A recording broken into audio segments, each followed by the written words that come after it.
শুনে নাও শুনে নাও, এই মহিলারা শুনে নাও শুনে নাও, আমার আল্লাহ তাআলা বলেছে আমার বান্দা বান্দি শোনো শোনো, ও আমার বান্দা বান্দিরা শোনো শোনো, ওই ইমানদার মহিলাগণ শোনো শোনো, তোমরা তোমাদের গৃহে অবস্থান করো, তোমরা তোমাদের ঘরে অবস্থান করো, বাইরে যাবে না, বেপরদা ভাবে চলাফেরা করবে না, তোমরা তোমাদের গৃহে অবস্থান করো, বাইরে যাবে না, এমন ভাবে চলাফেরা করবে না যেইভাবে জাহিলি যুগের মেয়েরা চলাফেরা করত।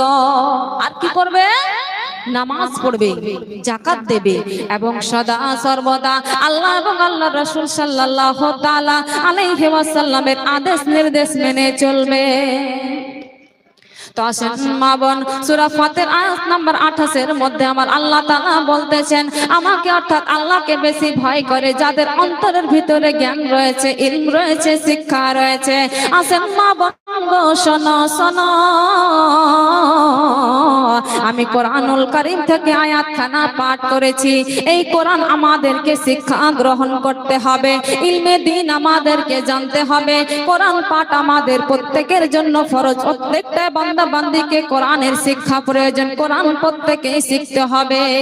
তো কি বলতেছিলাম, কোরআনের শিক্ষা, কোরআনের আলো আমাদের জ্ঞানের মধ্যে রাখতে হবে। কেন না, শুনে নাও শুনে নাও, কোরআনের শিক্ষা যদি আমাদের অন্তরের ভিতরে থাকে, কোরআনকে যদি আমরা মেনে চলতে পারি, কোরআনকে মেনে নিয়ে যদি আমরা চলতে পারি, আমরা কোরআনের আদেশ নির্দেশ মতো যদি চলতে পারি, তাহলে আল্লাহ তাআলা আমাদের জন্য কোরআন কারীমের সূরা বাকারা আয়াত নাম্বার 38 এর মধ্যে বলতেছে, ও আমার বান্দা বান্দিরা শুনে নাও শুনে নাও, ও আমার বান্দা বান্দিরা শোনো শোনো, সেই বান্দারা যেই বান্দিরা কোরআনটাকে মেনে নিয়ে চলবে, কোরআনটা তার অন্তরের মধ্যে বসাইয়া নেবে, কোরআন মোতাবেক যেন চলাফেরা করবে, কোরআনের আদেশ কোরআনের নির্দেশ যেন মেনে নিয়ে চলবে। শুনে নাও শুনে নাও, তোমাদের কোনো চিন্তা নাই, তোমাদের কোনো ভয় নাই। কি বলছেন আমার আল্লাহ তাআলা? সূরা বাকারা আয়াত নাম্বার 38 এর মধ্যে বলতেছে, শোনো তোমরা কোরআনকে মেনে চলো, আর যেই বান্দি যেই বান্দা কোরআনকে মেনে নিবে, আমি আল্লাহ তাদের জন্য ঘোষণা করে দিলাম তোমাদের কোনো ভয় নাই। আসেন মা বোন, আমার মা গো শোনো শোনো, আমরা আজকে মুসলমানের ঘরে জন্ম গ্রহণ করেছি, মুসলমানের বেটি মুসলমান ঘরে জন্ম নিয়েছি, আমাদের দুনিয়াবি শিক্ষা তো প্রয়োজন রেখেছে আমাদেরকে দুনিয়াতে চলাচল করার জন্য, দুনিয়াতে বেঁচে থাকার জন্য আমাদের দুনিয়াবি শিক্ষা নিতে হবে ঠিকই, কিন্তু তুমি শুনে নাও শুনে নাও, একজন মুসলমান হওয়ার খাতিরে, একজন মুসলিমা হওয়ার খাতিরে আপনাকে কোরআনের শিক্ষা আগে নিতে হবে। কারণ আমার আল্লাহ তাআলা জানিয়ে দিয়েছেন যে কোরআন যদি মেনে নাও তাহলে তোমার কোনো ভয় থাকবে না। তো কি বলছেন যে কোরআনের শিক্ষা আপনাকে শিখতে হবে। আজকে আপনারা মাদ্রাসায় এসেছেন কেন? আপনাদের মেয়ের আজকে পাগড়ি রয়েছে, দস্তার রয়েছে, আজকে তাদেরকে সনদ দেওয়া হবে কারিয়া। আজকে যে আপনারা মেয়েদেরকে মাদ্রাসায় পড়িয়ে মানুষ করছেন, মাশাআল্লাহ সুবহানাল্লাহ, অনেক ভালো। কারণ একজন আলিম ব্যক্তির মা বাবার মাথার মুকুট নূরের তাজ দেয়া হবে হাসরের ময়দানে। বলুন সুবহানাল্লাহ। আসেন মা বোন, আপনাদেরকে ইলমে দ্বীনের শিক্ষার কথা বলতেছিলাম। ও আমার মা বোন শোনো শোনো, প্রত্যেক বান্দার যেন শিক্ষার প্রয়োজন রয়েছে। আমার আপনার নবী মুহাম্মদুর রাসূলুল্লাহ সাল্লাল্লাহু তাআলা আলাইহি ওয়াসাল্লাম হাদিসের মধ্যে যেন বলতেছেন, আমার নবী করিম সাল্লাল্লাহু তাআলা আলাইহি ওয়াসাল্লাম যেন বলতেছেন, বিসমিল্লাহির রহমানির রহিম, তালাবুল ইলমি ফরিদাতুন আলা কুল্লি মুসলিমিন ওয়া মুসলিমা। قال النبي صلى الله عليه وسلم طلب العلم فريضة على كل مسلم ومسلمة। প্রত্যেক নর নারীর জন্য, প্রত্যেক মুসলমান নর নারীর জন্য শিক্ষা ফরজ। আমার নবী হাদিসের মধ্যে বর্ণনা দিতেছেন, বুখারী শরীফের হাদিস, আমার নবী বলতেছেন যে শোনো, প্রত্যেক মুসলিমা নর নারীর জন্য শিক্ষা ফরজ, ইলমে দ্বীন শিক্ষা ফরজ।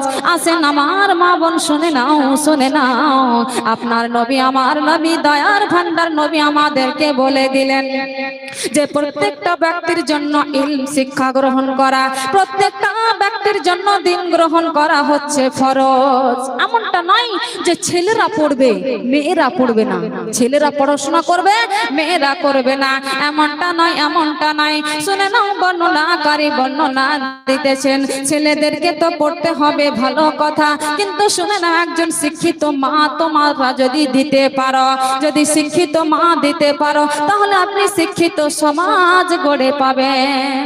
কারণ একজন মা একজন ছেলেকে, একজন মেয়েকে আদর্শ শিক্ষা দিতে পারে, তাই না গো?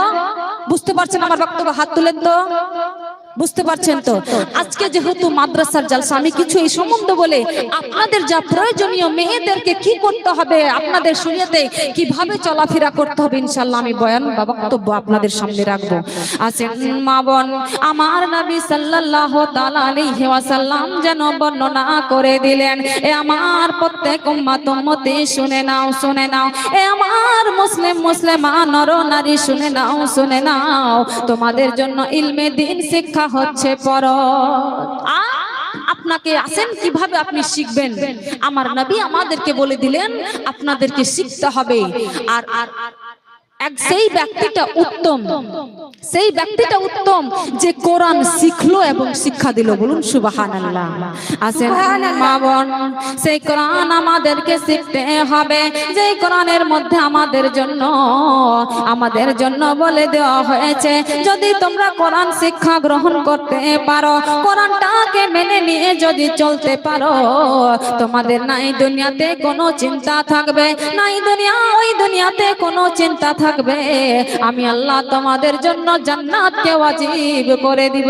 তো তাই মা বোন, আমাদেরকে কোরআনের শিক্ষা নিতে হবে, দ্বীনে ইলম শিক্ষা নিতে হবে। শুনে নাও, শুনে নাও, আমার রাসূলুল্লাহ সাল্লাল্লাহু তাআলা আলাইহি ওয়াসাল্লাম আরো যেন হাদিসের মধ্যে বর্ণনা দিতেছেন, আফদালুল ইবাদাতি তিলাওয়াতুল কোরআন, আফদালুল ইবাদাতি তিলাওয়াতুল কোরআন, সবথেকে সর্বোত্তম ইবাদত হচ্ছে, ইবাদতের মধ্যে সবচেয়ে উত্তম ইবাদত হচ্ছে কোরআন মাজিদ তেলাওয়াত করা। বলুন সুবহানাল্লাহ। তাই আমাদেরকে দ্বীনের শিক্ষা নিতে হবে। আসেন আমি একজন মহিয়সী নারী, একজন মহিয়সী মহিলার বর্ণনা আপনাদের সামনে তুলে ধরবো। আপনারা সবাই জানেন, আপনি আমি নবী মুহাম্মদুর রাসূলুল্লাহ সাল্লাল্লাহু তাআলা আলাইহি ওয়াসাল্লামের উম্মতি, আর তিনার সম্বন্ধে আমরা সকলেই জেনেছি, তিনি আমাদের নবী, আখেরি নবী। আসেন তিনার একজন স্ত্রী, সে স্ত্রীর নাম ছিল মা আয়েশা রাদিয়াল্লাহু তাআলা আনহা। ইনি ছিলেন সেই মহিয়সী মহিলা জিনার বর্ণনা আমরা একদিন, দুই দিন, 4 দিন, 5 দিন বলে বর্ণনা দিয়ে আমরা শেষ করতে পারবো না। তিনার দ্বীনের কথা, তিনার শিক্ষার বিষয়ে তিনি এমন ছিলেন। আমার মা বোন শুনে নাও, শুনে নাও, এই পৃথিবীর মধ্যে অনেক সাহাবীগণ, অনেক তাবেঈগণ হাদিস বর্ণনা দিয়েছেন।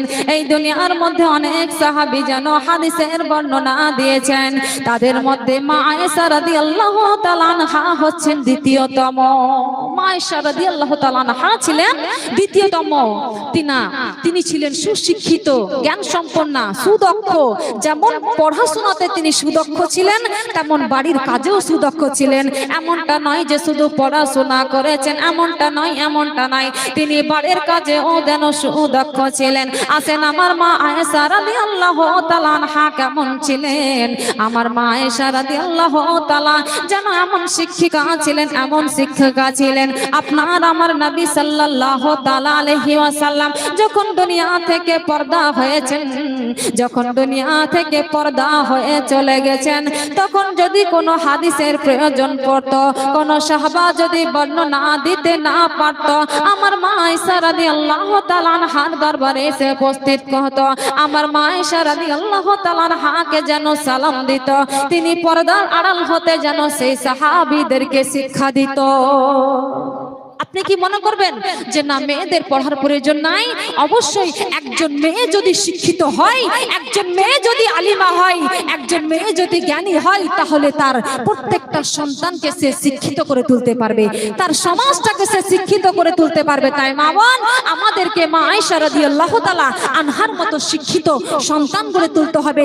আমাদেরকে নিজেকেও শিখতে হবে, আমাদের সন্তানদেরকেও শিক্ষা দিতে হবে, আমাদের কোরআনের শিক্ষা নিতে হবে। কেননা শুনে নাও, আসেন আমি মা আয়েশা রাদিয়াল্লাহু তাআলা আনহার বর্ণনা দিচ্ছিলাম। ও আমার মা গো শোনো শোনো, আমার মা আয়েশা রাদিয়াল্লাহু তাআলা আনহার সঙ্গে আমার নবী সাল্লাল্লাহু তাআলা আলাইহি ওয়াসাল্লামের মাত্র 9 বছর বয়সে বিয়ে হয়েছিল।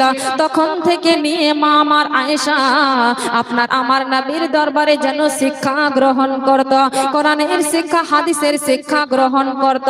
আসেন মা বোন, কি বলতেছিলাম, এই পৃথিবীর বুকে যদি হাদিস বর্ণনাকারীর কথা বলি, এই দুনিয়ার বুকে যিনারা হাদিসের বর্ণনা দিয়েছেন, সাহাবীরা হাদিসের যে বর্ণনা দিয়েছেন, এর মধ্যে প্রথম জন হলে আবু হুরায়রা রাদিয়াল্লাহু তাআলা আনহু, আর দ্বিতীয়তম স্থানে ছিলেন আমার আপনার মা আয়েশা উম্মুল মুমিনিন হযরতে আয়েশা রাদিয়াল্লাহু তাআলা আনহা। তিনি এতগুলো হাদিসের বর্ণনা দিয়েছিলেন। কতগুলো হাদিস তো মুখস্থ ছিল অনেক, কিন্তু আমার মা আয়েশা রাদিয়াল্লাহু তাআলা আনহা 2210টি হাদিস বর্ণনা দিয়েছেন। বলুন সুবহানাল্লাহ। কেন? তিনি পেরেছেন, আমাদেরকে তিনার কাছ থেকে শিক্ষা নিতে হয়। বলুন সুবহানাল্লাহ। মা বোন, আমাদেরকে তিনার মতো ধৈর্যশীল, সহনশীলতা, সহধর্মিতা হতে হবে। আমাদের মেয়েদেরকে তৈরি করতে হবে, আমাদের মেয়েদেরকে মাদ্রাসার শিক্ষা দিতে হবে। আমরা আজকে কি করি যে আমাদের যে ইলমে দ্বীন শিক্ষা, আমরা সেটাকে পিছনে রেখে দিই, আমাদের যে দুনিয়াবি শিক্ষা সেটাতে আমরা এগিয়ে যাই। আপনি বলবেন নাসিমা তুমি কি এর বিরোধিতা করছো? না, আমিও দুনিয়াবি শিক্ষা নিয়েছি, আপনাদেরকেও নিতে হবে, আপনার ছেলে মেয়েদেরকে দিতে হবে। কিন্তু বোন, আপনার জন্য ফরজ হচ্ছে আগে আপনার বাচ্চাকে, আপনার মেয়েকে ইলমে দ্বীন শিক্ষা দিতে হবে। বলুন সুবহানাল্লাহ। আগে কোরআনের শিক্ষা প্রয়োজন, আগে হাদিসের শিক্ষা প্রয়োজন, আগে আপনার দুনিয়াবি শিক্ষা নয়। তাই মা বোন, আমরা অনেকে যেন বলতে থাকি আমাদের ছেলে মেয়েগুলো আমাদের কথা শুনে না, আমাদের সঙ্গে ভালো ব্যবহার করে না, আমাদেরকে সম্মান করে না। অথচ কোরআনের মধ্যে আমার আল্লাহ তাআলা বলেছেন, সূরা বনী ইসরাঈলের মধ্যে 2 নম্বর রুকুতে আমার আল্লাহ তাআলা বর্ণনা দিয়েছেন, ও আমার বান্দা বান্দীরা শোনো শোনো, আমার বান্দা বান্দীরা শোনো শোনো, তোমরা সদা সর্বদা আমাকে আল্লাহকে মেনে চলবে এবং মা বাবার অন্তরে কখনো দুঃখ দিবে না, শব্দটুকু করবে না, তাদের অন্তরে তুমি ব্যথা দিবে না।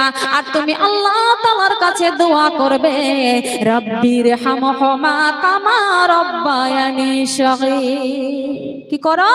তুমি তোমার মা বাবাকে সম্মান দিবে, মা বাবাকে কখনো টু শব্দটুকু করবে না, তাদেরকে তুমি তাদের সঙ্গে খারাপ ব্যবহার করবে না। এই কথাটি কোথায় রয়েছে বোন? কোরআনের মধ্যে রয়েছে। এবার আপনি বলবেন যে আমার ছেলে মেয়ে আমাকে সম্মান দেয় না, আপনি তো কোরআন শিক্ষা দিলেন না, তাই কিনা? একটু বোঝার চেষ্টা করবেন, বুঝার চেষ্টা করবেন। আপনি তো কোরআনের শিক্ষাটাই দিলেন না, তাকে কোরআনের মানেটা বুঝতে দিলেন না, সে আপনাকে কেমন করে সম্মান করবে? অথচ কোরআনের মধ্যে বলেছে তুমি তোমার মা বাবাকে দুঃখ দিবে না।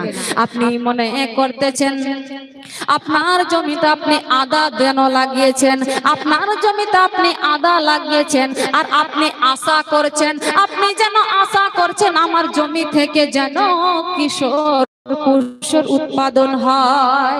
আপনি বলেছেন আদা আর চাইছেন আপনার জমি থেকে কিশোর বা আখ হোক, আপনার হবে গো? হবে না। তাই কি করতে হবে? আপনাকে কিশোরই লাগাতে হবে। আর যদি বলেন কিশোর বুনেছেন আদা চাইছেন, হবে না। যেটা চাইছেন সেটাই আপনাকে লাগাতে হবে। এবার আপনি বলছেন যে আমি আমার ছেলে মেয়ে আমাকে সম্মান করুক, আমাকে ভালোবাসুক, আমাকে গুরুত্ব দিক, আমাকে মর্যাদা দিক। তাহলে বোন আপনাকে বলবো আপনি আগে আপনার সন্তানকে কোরআনের শিক্ষা দেন। কিন্তু আমরা কি করি? হায়রে দুঃখের বিষয়, দুঃখের বিষয়, আমরা মাদ্রাসার শিক্ষা থেকে, কোরআনের শিক্ষা থেকে, হাদিসের শিক্ষা থেকে দূরে সরে যাই। আর আমরা বাচ্চা কাচ্চাকে যেন আমরা যেন দুনিয়াবি শিক্ষা দিই, বড় বড় মিশনে, বড় বড় মাদ্রাসায়, বড় বড় স্কুলে যেন আমরা ভর্তি করে দিই। আমরা যেন বড় বড় মিশনে, বড় বড় মাদ্রাসায়, বড় বড় স্কুলে, ইউনিভার্সিটিতে ভর্তি করে দেই। আর শুনে নাও, শুনে নাও, এতটুকু ছোট বাচ্চা যেন প্রতিদিন স্কুলে যায়, প্রতিদিন যেন ভারী ভারী ব্যাগ বোঝা নিয়ে স্কুলে যায়। বাচ্চা ক্লান্ত হয়ে যেন পড়াশোনা করে রাত্রে ঘুমায়, আবার যেন সকাল হয় না, ঘুম ভাঙে না। আমরা সন্তানদেরকে উঠিয়ে দিই, স্কুলে পাঠিয়ে দিই। আর সন্তান যদি কোনোদিন স্কুলে না যায়, সে যদি পড়াশোনা না করে, আমরা যেন চিন্তায় চিন্তিত হয়ে যাই। আমরা মাস্টারের সামনে কি করে মুখ দেখাবো? আমরা মাস্টারকে কি করে মুখ দেখাবো? আমার মেয়েটা ভালো রেজাল্ট করতে পারেনি, আমার মেয়েটা ভালো রেজাল্ট নিয়ে আসেনি, আমার মেয়েটা আজকে স্কুল যায়নি। হায়রে আমি আজকে মাস্টারের সামনে কেমন করে মুখ দেখাবো?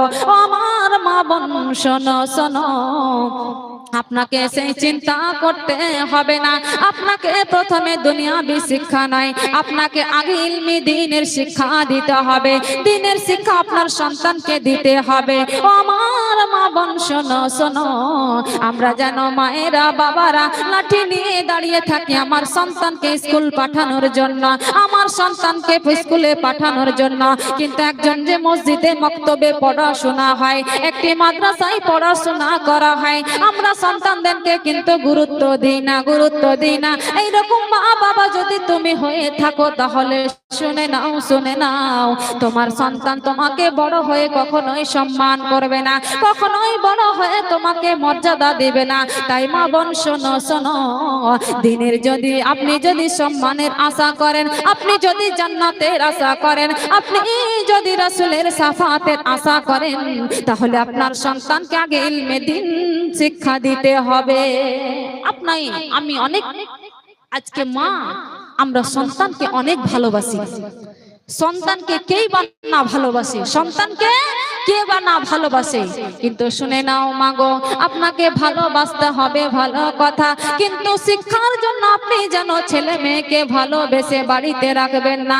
আপনি বলবেন সন্তানকে আমি ভালোবাসি, মাদ্রাসায় তার সঙ্গে কেমন ব্যবহার হবে জানি না, তাকে কেউ খেতে দিবে কি দিবে না, কেউ আমার মতো আদর করবে কি করবে না, আমি তাকে মাদ্রাসায় দিয়ে আমি যেন বাড়িতে থাকতে পারবো না, আমি বাড়িতে থাকতে পারবো না। তার জন্য আপনার সন্তানকে আপনি বাড়িতে রেখে দিলেন, আপনার সন্তানকে বাড়িতে রেখে দিয়ে আপনি যেন দ্বীনের শিক্ষা দিলেন না। ও আমার বোন গো শোনো, শোনো, আপনাকে আপনার সন্তানের প্রতি মায়াবী দরদি হতে হবে, আপনার সন্তানের প্রতি মায়াবী দরদি হতে হবে। কিন্তু এমন ভালোবাসা, এমন আদর, এমন যত্ন আমার জন্য করা চলবে না যে আপনি বাড়িতে রেখে দিলেন, আপনি দ্বীনের শিক্ষা তাকে যেন নিতে দিলেন না, কোরআনের শিক্ষা তাকে নিতে দিলেন না। এমনটা যদি তুমি হও, শুনে নাও, যেই দিন হাসরের ময়দানে আপনার সন্তান দাঁড়িয়ে যাবে, আপনার সন্তানকে যখন জাহান্নামের মধ্যে প্রবেশ করানো হবে, সেই সময় যেন আপনার সন্তান আল্লাহ তাআলাকে যেন সাক্ষী করবে। কি করবে? আল্লাহ তাআলাকে সাক্ষী করবে। ও গো আল্লাহ শোনেন, শোনেন, ও গো আমাদের মালিক শোনেন, আমি যখন দুনিয়ার বুকে ছিলাম, আমি যখন দুনিয়ায় ছিলাম, আমি ছোট ছিলাম, আমি তখন বুঝতে পারিনি, আমার মা আমার বাবা আমাকে দ্বীনের শিক্ষা গ্রহণ করতে দেয়নি, নামাজ কি জিনিস আমি জানতে পারিনি, হাদিস কি জিনিস, কোরআন কি জিনিস আমি জানতে পারিনি, তাই আমি কোরআনের শিক্ষা নিতে পারিনি। বেথায় আমি আজকে আমার আমল নামায় দেখতে পাচ্ছি না, আমার আমল নামায় যেন গুনহার খাতায় ভরতে হয়েছে। আল্লাহ গো শুনে নেন, শুনে নাই, আমি যদি জাহান্নামী হই গো আল্লাহ, আমি যদি জাহান্নামের মধ্যে যাই গো আল্লাহ, তাহলে আমি আমার মা বাবাকে পিছে রেখে আমি আমার মা বাবাকে নিয়ে জাহান্নামে যাব। নাউজুবিল্লাহ। মা বোন, চাইবেন আপনার আমলনামায় নামাজ, রোজা, হাদিস, কোরআন সবই রয়েছে, কিন্তু আপনার সন্তানের নাই। আপনার সন্তানের জন্য আপনাকে জাহান্নামী হতে হবে। আপনি কি চাইবেন সেটা? যদি না চান বোন, আপনাকে দ্বীনে ইলমি শিক্ষা দিতে হবে, ইলমে দ্বীন শিক্ষা দিতে হবে, দ্বীনের শিক্ষা আপনার সন্তানকে দিতে হবে।